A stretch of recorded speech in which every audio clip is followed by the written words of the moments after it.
Halo guys, welcome back to Corner Podcast. Sudah lama kita berdua absen dari dunia perpodcastan, khususnya Sekali Bung untuk membahas membahas sepak sepak bola. bola Indonesia. Betul. Untuk pada episode kali ini sudah memasuki pekan kedua kompetisi sepak bola Liga Indonesia yang sekarang disponsori oleh BRI. Betul. BRI Liga 1 2021 yang Jumat lusa nanti akan memasuki pekan ketiga. Sebelum kita membahas jauh lebih dalam mengenai BRI Liga 1 yang musim ini musim yang tidak seperti biasanya. Biasanya kan hanya satu kalender, misalkan Liga 1 tahun 2019, Liga 1 tahun 2018, tapi kali ini Liga 1-nya itu Liga 1 2021 hingga tahun 2022. Ya kurang lebih seperti di liga-liga top Eropa yang betul. Ya, satu mungkin kalender karena ataupun adanya pandemi. Jadi kompetisi sempat ditunda terlebih Ditunda dahulu. dulu. Untuk pekan kedua ada total 9 pertandingan yang dimainkan. Betul sekali Bung Sigit. Dan ini ada beberapa hasil yang cukup mengejutkan. Salah satunya adalah Persela Lamongan yang mungkin belum bisa diperkuat oleh pemain asingnya secara full tim, yaitu Batata yang masih dilanda cedera mampu mengalahkan Persipura yang juga belum konsisten. Juga Persipura Jayapura juga pernah merasakan Gelar juara juara, betul sekali Bu. di Indonesia. Apalagi Persipura sekarang juga sudah dikomandoi kembali atau dilatih kembali oleh Jackson Ofdiago, pelatih yang dibilang Senior. sukses di sepak bola Indonesia baik sebagai pemain maupun sebagai pelatih. Betul. Lalu pertandingan kedua yang mengejutkan yaitu Antara Persiraja dan PSS Sleman. PSS Sleman yang di pertandingan pertama menahan imbang Persija Jakarta dengan skor 1-1, Ya. harus takluk 3-2 setelah sebelumnya unggul Bung. PSS unggul terlebih dahulu 2-1 lalu dibalas oleh Persiraja dan Persiraja mendapatkan gol di menit 84 lewat penyerang andalannya yang sementara juga menjadi top skor dengan 3 gol yaitu Paulo Henrique. Ya di sini kalau menurut saya mengejutkan sekali ya Bung, seorang klub Persiraja bisa mengalahkan PSS Sleman. Untuk kali ini mungkin Persiraja mungkin dari segi persiapan lebih matang dibanding PSS Sleman, karena dia juga mungkin bisa konsisten, karena dia Persiraja barusan kemarin naik kasta ya Bung. Betul. Jadi mungkin dari pihak manajemen tidak ingin target yang buruk, mungkin target yang baik. Dan mungkin Persiraja akan menjadi kuda hitam yang bisa saja mengejutkan, bisa saja merangsek ke papan atas. Betul sekali. Bukan hanya sekadar bertahan di Liga 1 namun menjadi penantang serius bagi tim-tim besar di Liga Indonesia. Lalu yang juga mengejutkan sama-sama tim promosi yaitu Persik Kediri yang mampu mengalahkan Borneo FC yang sebelumnya tampil luar biasa. Borneo mengalahkan Persebaya dengan skor 3-1. Tapi di pertandingan kedua Borneo FC melakukan beberapa rotasi pemain dengan mencadangkan pemain andalannya yaitu Jonathan Bustos. Namun rotasi tersebut membawa hasil yang buruk karena asuhan coach Joko Ketuk Susilo yaitu Persik Kediri mampu mencuri gol di menit 80 lewat kaki Adi Eko Jayanto.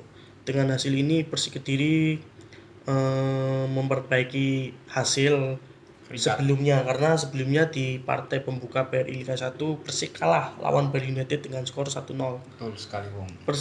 Kalau kita bicara Persik Kediri juga sepertinya akan bukan tim yang mudah dikalahkan karena dalam 2 pertandingan hanya kebobolan 1 gol. Dan coach Ketuk juga terkenal dengan pelatih yang menggunakan konsep formasi beda dari pelatih lain yang di Indonesia, itu formasi 3-5-2 yang mengedepankan sepak bola kuat dalam bertahan dan baik juga dalam menyerang.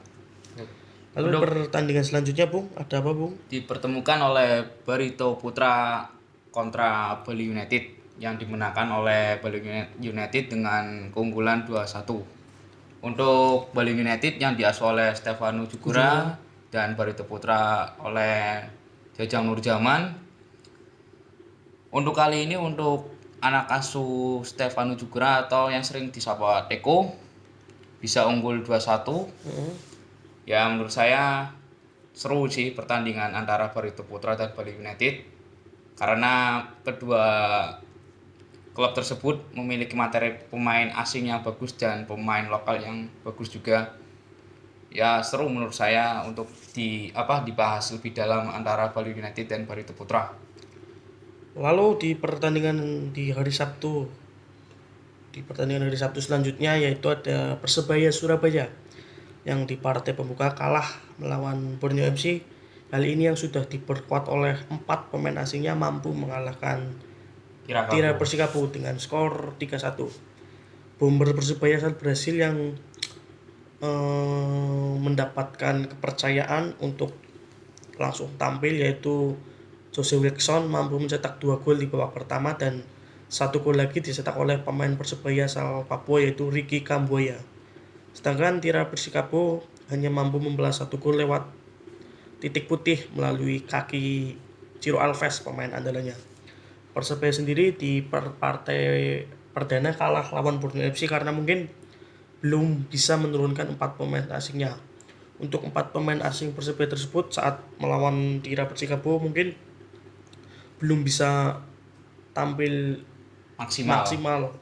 Keempat-empatnya belum bisa tampil maksimal. Mungkin Karena yang paling menonjol kita sebut mungkin Teishi Morikawa asal Jepang atau sang striker sendiri yang mencetak 2 gol. Tapi untuk pemain Persebaya lainnya yaitu gelandang asal Brasil juga masih belum bisa tampil seperti Makan Konate yang musim lalu menjadi pemain nomor 10 Persebaya. Sedangkan sang back Ali Seisai juga belum benar-benar terbukti teruji di pertandingan melawan Tira Persikabo.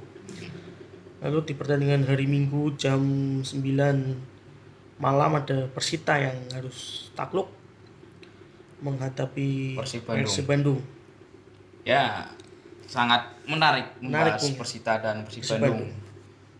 Kedua tim tersebut bermain ngotot dan loyal ya, Bung. Betul. Sampai 90 menit sampai kalau nggak salah Mark Klok ya, Bung, untuk menjadi gol kemenangan, Bung. Untuk pertandingan Persita Persib Bandung yang mencetak gol kalau tidak salah itu, Bung, pemain asal Palestina mencetak 2 gol Muhammad Rashid. Oh iya, betul. Oh itu salah satu pemain pembelian tahun ini ya, Bung.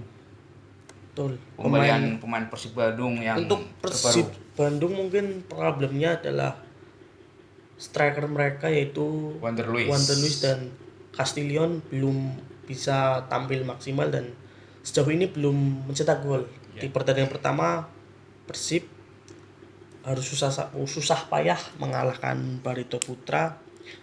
Gol dicetak oleh Mark Klok lewat tendangan bebas dan di pertandingan kedua gol juga dicetak oleh gelandang mereka yaitu Muhammad Rashid. Tentu ini menjadi sebuah PR. Apakah striker Persib akan kembali tampil ganas atau justru tampil buruk, Bung, karena tentu melihat performa duet Wander Luis dan Castillion di awal liga musim lalu harusnya juga mereka bisa mampu produktif di musim ini. Ya mungkin karena sudah tidak bermain sepak bola karena ada pandemi ya, Bung. Jadi chemistry dari kedua pemain tersebut belum terbentuk sepenuhnya. Tapi perlu disoroti di sini kalau menurut saya yaitu pemain yang Anda sebutkan tadi yaitu Muhammad Rashid. Itu juga merupakan pembelian tersukses atau berhasil lah kalau pada putaran pertama ini sampai 2 laga pemainnya konsisten, tetap loyal, ngotot dan akhirnya di pertandingan kedua bisa mencetak 2 gol dan menjadi kemenangan kedua ya, Bung, dari Persib Bandung. Ya menurut saya segitu saja sih, Bung, dari Persib Bandung dan Persita. Di hari lain, di laga lain, Arema FC harus ditahan imbang oleh Bayangkara Bayangkara FC. FC. Padahal Bayangkara FC sejak sekitar menit 70-an lah kalau tidak salah harus bermain dengan 10 pemain setelah Taim Ihsan yang berstatus sebagai pemain pengganti harus mandi lebih cepat karena menerima 2 kartu kuning atau kartu merah. Arema sendiri belum meraih kemenangan karena di pertandingan perdana juga Meraih hasil seri atau seri imbang. melawan PSM Makassar. Betul. Di pertandingan kedua juga justru tampil kurang maksimal. Padahal Sempat ketinggalan sempat ketinggalan dan disamakan oleh oleh Dendi gol Dendi Santoso. Santoso. Mungkin problem dari Arema tidak adanya penyuplai bola sehingga sang striker Carlos Fortes harus ikut turun dan justru akan menghambat dirinya mencetak gol karena tidak ada target man di depan. Betul. Ya menjadi perlu PR dari Arema FC untuk Bisa juga untuk pertandingan selanjutnya coach Almeida menggunakan formasi lain, formasi 4-3-3 ataupun 4-4-2 dengan variasi tertentu agar permainan kembali maksimal. Betul. Sedangkan di sisi Bayangkara FC untuk materi pemain luar biasa sekali Bayangkara Dari FC. segi striker sampai kiper juga ada bintang dari Indonesia maupun luar negeri. Sangat komplit sekali Bung, tapi sekali lagi memang Bayangkara FC problemnya ada di sang pelatih, belum bisa meramu. Lalu ada Madura yang ditahan imbang oleh PSM. Madura yang Makassar. sempat tertinggal lewat gol yang dicetak oleh pemain PSM yaitu Ilhamuddin. Lalu Madura bisa menyamakan skor menjadi 1-1. PSM juga belum meraih hasil 3 poin, begitu juga dengan Madura yang United. di pertandingan pertama juga harus imbang melawan Tira Persikabus dengan PSM. Harus ditahan imbang oleh Arema. Untuk dua klub ini sendiri baik Madura ataupun PSM, saya rasa masalahnya ada di gelandang karena PSM Sama seperti Arema. masih ketergantungan terhadap Pluim, dan untuk Madura pemain asal Brasilia yaitu Ronaldo. Jaja yang ex pemain Piala Dunia Betul. U20, Sama pemain Gabriel baru yang Jesus. bernama Ronaldo. betul Ronaldo Kuateh Betul Bung. belum bisa menjadi pemecah atau istilahnya mesin di lini tengah bagi permainan Madura United. Tapi perlu diwaspadai pemain yang Bung Sigit sebutkan tadi karena memiliki fisik yang kuat dan kontribusi yang penting bagi klub tersebut. Bisa saja menjadi ancaman bagi klub-klub yang lain. Ya seperti itu Bung. Untuk di laga Laga terakhir selanjutnya penutup di pekan kedua itu Persija Jakarta melawan PSIS Semarang. PSIS yang hanya diperkuat oleh satu pemain, itu pun tidak masuk starting lineup yaitu Jonathan Castellina. Betul. Dan ketiga pemain asing yaitu Brian Ferreira, Bruno Silva dan Welles Costa harus absen karena cedera. Betul sekali. Sedangkan Persija Jakarta masih belum bisa diperkuat oleh salah satu gelandang mudanya itu Bray Fatari dan pemain senior Ramdhani Lestaluhu maupun Nofri Setiawan. Betul. Persija menjadi sorotan ya Bung, karena mungkin 2 laga harus menahan imbang. Biasanya Persija tim yang langsung bisa tune in, langsung bisa ngegas di awal, namun mungkin pemain baru ataupun dan juga pelatih baru masih adaptasi sehingga Persija belum bisa tampil maksimal. Untuk Marco Simic sendiri sebetulnya di laga melawan PSIS sudah mencetak gol yang luar biasa lewat kaki kiri. Betul. Dan Persija sempat unggul 2-0 dan dibalas oleh PSIS Semarang lewat 2 tendangan bebas yang berawal dari tendangan bebas Jonathan Castellina. Betul. Dan akhirnya seri ya Bung, dengan kedudukan 2-2. Tentu ini hasil yang menguntungkan PSIS karena PSIS di laga perdana sudah meraih 3 poin saat melawan Persela Lamongan. Betul. Untuk klasmen sendiri Bung, ada Bali United di papan atas ada Bali United, Persib Bandung dan Bayangkara serta PSIS. Betul. Bali United dan Persib Bandung masing-masing meraih 6 poin dengan selisih gol yang sama. Dan peringkat 3 ada Bayangkara FC yang meraih 3 poin. 1 kemenangan. 4 poin. dengan Satu kemenangan dan satu satu seri. hasil imbang. Betul. Lalu di peringkat 4 Disusul juga oleh ada PSIS PSIS Semarang. Semarang dengan sama meraih. Satu kemenangan dan satu kali seri. Lalu ada tim promosi Persik Kediri yang di peringkat 5 ada dengan 3 poin. Betul. Lalu Disusul ada oleh Borneo Borneo FC yang juga 3 poin. Persebaya peringkat 7 ada dengan 3 poin. Betul. Persiraja 3 poin di peringkat 8, Bung. Dan Persita Tangerang di peringkat 9 dengan 3 poin. Disusul oleh Persela Lamongan dengan poin 3 peringkat 10 dan PSM PSM, Arema, Madura dan Persija di masing-masing di peringkat 11, 12, 13 dan 14 baru meraih 2 poin dengan di papan bawah ada posisi 15 ada PES Sleman dengan 1 poin, Tira Persikabo dengan 1 poin, dan Barito Putra yang masih 2 pertandingan meraih hasil kekalahan yaitu PS Barito Putra dan Persipura Jayapura. Untuk kita melihat selanjutnya, kita melihat statistik pemain. Betul. Untuk top skor 5 besar top skor saja, Bung, kita bahas. Ada Ezekiel Nduasel dengan 3 gol, Bayangkara FC yang memang terkenal luar biasa tajam. Lalu pendatang baru pemain asal Persiraja oleh Paulo Henrique Brasil, Paulo Henrique 3 gol. Lalu ini pemain era Evan Dimas, Indra Safri timnas U19, Ilhamuddin yang kembali menemukan performanya dengan mencetak 2 gol.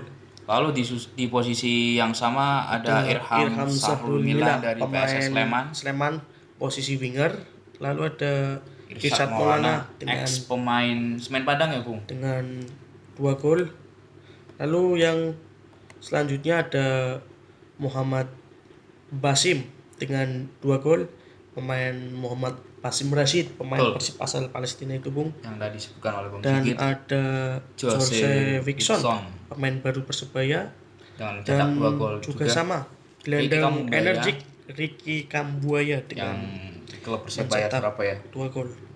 Lalu di posisi itu untuk Bung Gunawan sendiri, gimana, Bung? Melihat daftar top skor, kira-kira untuk musim ini kemungkinan besar siapa yang akan mendapatkan gelar top skor untuk musim ini? Oke, Bung, terima kasih ya, Bung. Ya, ini kan dari 2 laga kita bisa lihat Ezekiel Nduasel dengan top skor sementara yaitu 3 gol. Ya, bisa jadi klub-klub yang lain bisa menjadi acuan karena tim-tim yang lain juga ingin bermain maksimal dengan hasil kemenangan. Kayak contoh kemarin top skor 2019 yaitu Marco Simic, 2018 ada Alexander Rakic. Mungkin belum bisa bermain maksimal pada 2 pertandingan terakhir. Bisa saja ini kan sifatnya top skor sementara, belum sampai akhir. Bisa jadi akan menjadi kebalikan, Bung. Entah itu siapa menjadi top skor, tapi kalau saya rasa ini yang tadi disebutkan kita pantas, Bung, untuk menjadi top skor karena bermain konsisten selama 2 laga tersebut. Mungkin para pemain asing pendatang di Liga 1 seperti Jose Wixon ataupun Paulo Henrique dari Brasil dan striker-striker pendatang lainnya yang baru pertama kali di Liga Indonesia mungkin saja bisa cepat beradaptasi dan langsung berebut gelar top skor dengan pemain-pemain yang sudah beberapa musim di Indonesia seperti Ezekiel Nduasel, Marco Simic, Alexander Rakic ataupun bahkan Ciro Alves pun menurut saya masih memiliki kesempatan atau kans besar untuk menjadi top skor. Untuk persaingan, Bung. Persaingan, apakah melihat di 2 laga memang masih terlalu dini untuk bisa menilai, tapi untuk melihat 2 laga ini Persib Bandung dan Bali United sama-sama meraih hasil sempurna 6 poin. Dan yang akan menjadi sebuah serunya lagi, kedua tim ini, Bali United dan Persib Bandung, akan bertemu di pekan ketiga, Bung. Pekan ketiga akan mempertemukan kedua tim Bali tersebut. United dan Persib Bandung ya, Bung. Apakah baik Bali United maupun Persib Bandung ini mampu untuk konsisten hingga akhir, mengingat kedua tim tersebut memiliki kedalaman skuad yang mumpuni untuk bisa bersaing di Ya. BRI Liga 1 ini, Bung. Bagaimana menurut Anda kedua tim ini, Bung? Oke, terkait Bali United kontra Persib Bandung sangat perlu disoroti karena kedua klub tersebut memiliki materi pemain yang bagus dari depan sampai belakang dan pelatih yang bagus juga, memiliki basis supporter terbesar di Indonesia yaitu Boboto dan mohon maaf Bung Sigit, Bali United supporternya Smeton Dewata. betul. Ya, itu merupakan laga yang ditunggu mungkin dari Betul. Persib Bandung maupun Bali United karena itu poin sama dan materi pemainnya juga bagus-bagus. Kita juga tidak bisa menghiraukan tim-tim lain yang juga akan bisa tampil semakin baik Betul. di pertandingan-pertandingan selanjutnya. Ada mungkin Persija Jakarta ataupun Persebaya, Arema, atau bahkan tim-tim kuda hitam seperti yang kita sebut tadi, ada Borneo FC, ada Persiraja, Persik, Persita, Persita, ataupun yang sejauh ini mengejutkan dengan kombinasi pemain muda, pemain senior, dan pemain asing berkualitas, ada PSIS Semarang, Bung, betul. yang sejauh ini tampil dengan hasil 1 kali imbang dan 1 kali meraih kemenangan. Untuk Bung Gunawan sendiri melihat dari 18 tim ini, Ya, dari segi komposisi pemain, dari segi komposisi pelatih, dan dari segi permainan selama baru 2 pertandingan ini, ya mungkin ada sedikit gambaran kira-kira siapa yang berada di papan atas atau siapa yang keluar menjadi juara menurut Bung Gunawan. Kans terbesar ada di tim mana ataupun ada di kesebelasan apa, Bung? mungkin untuk saat ini jawaban apa yang ditanyakan oleh Bung Sigit itu menurut saya ya agak susah ya Bung, karena belum melihat sampai akhir, sampai finish. Tapi kalau dari segi pemain ya diharuskan para pemain bermain konsisten. Kalau dari klub yang kita sebutkan 18 tadi, untuk papan atas bisa saja Bali United, Persib Bandung, mungkin saja Persija Jakarta comeback, lalu ada PSIS dengan pemain lokal dan asing yang dipadukan. Untuk masalah juara saya rasa belum waktunya saya menjawab itu, Betul. Bu, karena belum melihat hasil akhirnya. Mungkin kalau bisa kita nilai dari kedalaman skuad, saya rasa ada 3 tim yang menurut saya Bung, sangat siap untuk bisa juara. Oke, kalau boleh tahu Yaitu mungkin siapa kita saja, Bung? pertama Persib Bandung, kita tahu sendiri ada pemain-pemain berkualitas, ada Mark, ada Esteban Vizcara, ada pemain Luis, wingernya Febri Haryadi, Freds Butuan, ada Ezra Walian, ada Victor Ibonevo, Nick Wipers. Dan kalau kita bicara Persib, dari kiper hingga striker pun baik pemain utama hingga cadangan kualitasnya sama. Lalu ada juga Bali United, ya, sang juara bertahan 2019 juga sama, ya, Bung. dari kiper hingga Striker. striker memiliki kedalaman squad yang luar biasa. Dan satu lagi mungkin Bayangkara FC. Bahkan Bayangkara FC ini pemain cadangannya pun berlabel timnas. Seperti Andi Firmansyah. Tapi sekali lagi harus kita garis bawahi bahwa squad mewah, squad bagus di Liga Indonesia belum tentu bergaransi menjadi juara, karena butuh perjuangan yang ekstra karena Liga Indonesia ini menurut saya Bung, liga paling ketat jika kita bandingkan dengan negara-negara Asia ataupun Asia Tenggara menurut saya, karena kekuatan tim merata, kekuatan tim tidak bisa ditebak. Ataupun mungkin kalau bicarakan juara, tim-tim seperti Arema, Persib, Persebaya, Persita Tangerang, ataupun PSIS, Persik, dan tim-tim lainnya juga masih memiliki peluang yang sama. Mungkin kita harus bisa melihat hingga nanti di half season atau di putaran pertama selesai, nanti baru kita bisa melihat tim manakah yang benar-benar konsisten untuk bisa menjadi juara di pertandingan BRI Liga 1 ini. Lalu yang terakhir ada jadwal pertandingan, jangan lewatkan pekan ketiga. Mempertemukan siapa saja Bung Persela Lamongan melawan Persita yang ditayangkan di untuk hari Jumat Bung, itu live streaming. oke. Lalu ada Borneo melawan Barito Putra jam 15. Tadi Persela juga jam 15 atau jam 3. Dan Tira Persikabo hari Jumat lawan Lalu Persik di hari Sabtu, melawan Tira Persikabo melawan Persik hari Jumat jam 18. lalu di hari Sabtu ada Bayangkara FC Melawan Madura, ini juga seru Bung, big match Ya, jam betul. 15. Dan jam 15 juga hari Sabtu ada PSS melawan melawan Persiraja Persiraja Banda Aceh. yang PSS yang mungkin bisa diperkuat oleh pemain asingnya. Dan hari Sabtu jam 18 ada PSM melawan Persebaya. Surabaya. Dan hari Sabtunya lagi jam 20.45 Nah ini Bung, ada merupakan yang partai tadi besar, kita Bung. bahas, dua pemuncak klasmen sementara yang meraih sama-sama 6 poin, yaitu Bali United melawan Persib Bandung jam 20.45. Tentu akan live Indosiar. Pertandingan hari Sabtu dan Minggu seperti jadwal sebelumnya kemungkinan akan live Indosiar Bung. Lalu di hari Minggu jam 18.15 dua tim Mempertemukan. yang belum meraih kemenangan, Ya. PS Sleman melawan Arema Arema FC FC. jam 18.15 hari Minggu tanggal 19. Lalu Dan ini juga sama, dua tim yang belum meraih hasil maksimal atau belum meraih kemenangan, yaitu Persipura Jayapura melawan Persija Jakarta. Terus sekali Bung. Nanti kita nantikan bersama Bung, kita tonton bersama laga-laganya. Dan sampai jumpa di pembahasan Liga 1 Liga 1 ke depannya yang akan datang. Khususnya nanti kita akan review hasil Membahas pertandingan pertandingan dari yang akan datang. match day 3 ataupun pekan ketiga BRI Liga 1. Terima kasih. Thanks for watching. Nantikan Salam episode yang corner. Suarane mikir ora metu iki. Pi aman wis. Sing rekam. Tim cetak apa? Abang.